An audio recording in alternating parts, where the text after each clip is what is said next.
Hello, hello, boyos and girlos. Um, I just watched the OKKO crossover Nexus thing, and I want to give my quick thoughts on it. Um, so I guess the first weird thing about this crossover is that it's they use Raven from Teen Titans Go to advertise it, even though it's technically an episode of OKKO. Um, So that's a little weird. And also, Raven is like the last character of the four to show up in the episode. So that's, I don't know. I think it's kind of funny how it was advertised like that.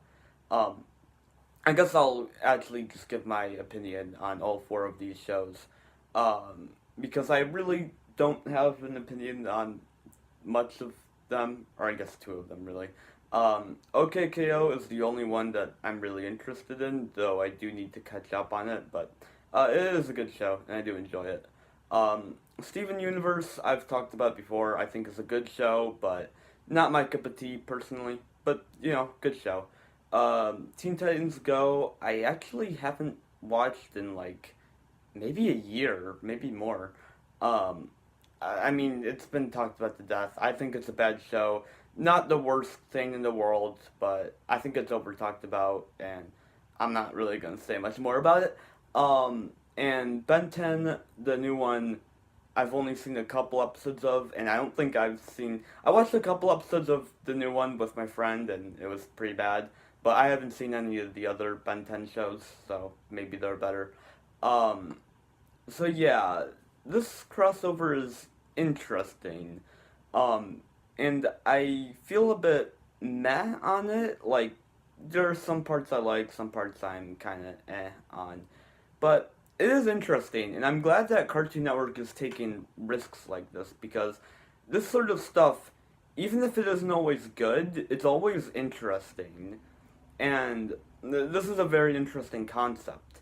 Um, Pretty much, uh, like there's KO and Garnet and Ben 10 and Raven, and they're stuck in this world where like this one guy killed a bunch of like I guess every Cartoon Network character that isn't them, and yeah, so that's interesting. Um I do like the art style that they use. Like instead of having all four of the characters look completely different, they all kind of have the OKKO art style. Though I do think that Ben 10 looks really weird, like in his normal form. In the alien that he transforms into for most of the episode, he looks fine, but in like his normal Ben 10 form, it looks really weird. Like I don't know. Um, but yeah, it looks fine.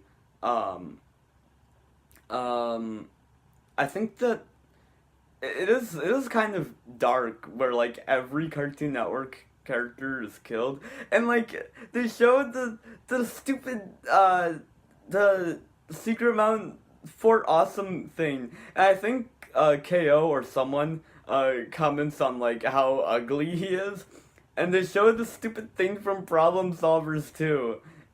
And it's like why? um, so that was a thing. I think the villain was really bland.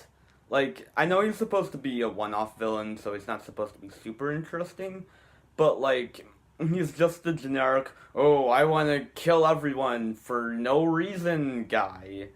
Um, like, there's a way to make one-off villains interesting. For example, um, the Hitman, Hitman from the Adventure Time episode titled Hitman. He's interesting in the sense that he's just like he feels no emotion whatsoever and is literally just designed to kill Finn and Jake, and the way that like he and Ice King kind of bounce off each other is really funny. Like that's a good way of doing an interesting one-off villain. But the villain here is just kind of like, oh, I want to kill everyone, blah. You know, it's not great, really.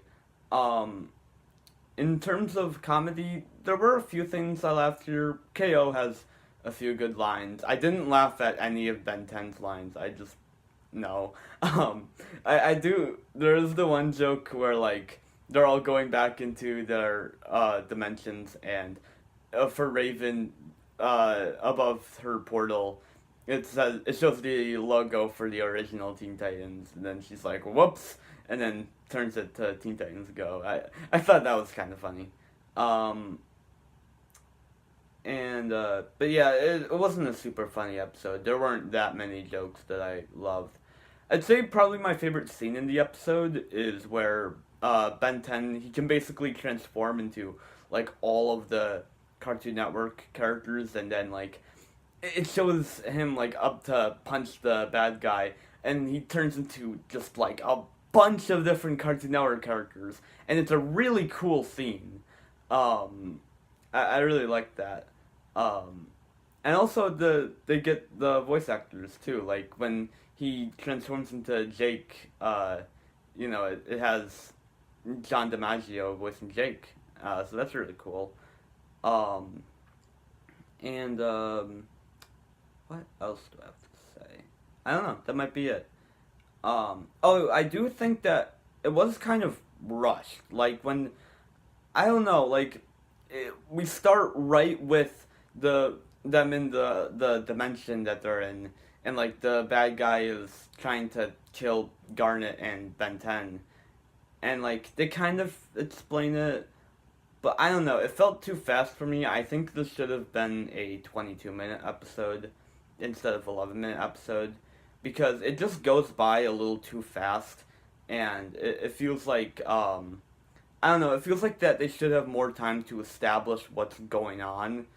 They kind of do it okay, but I don't know. It feels like they just kind of cram in there.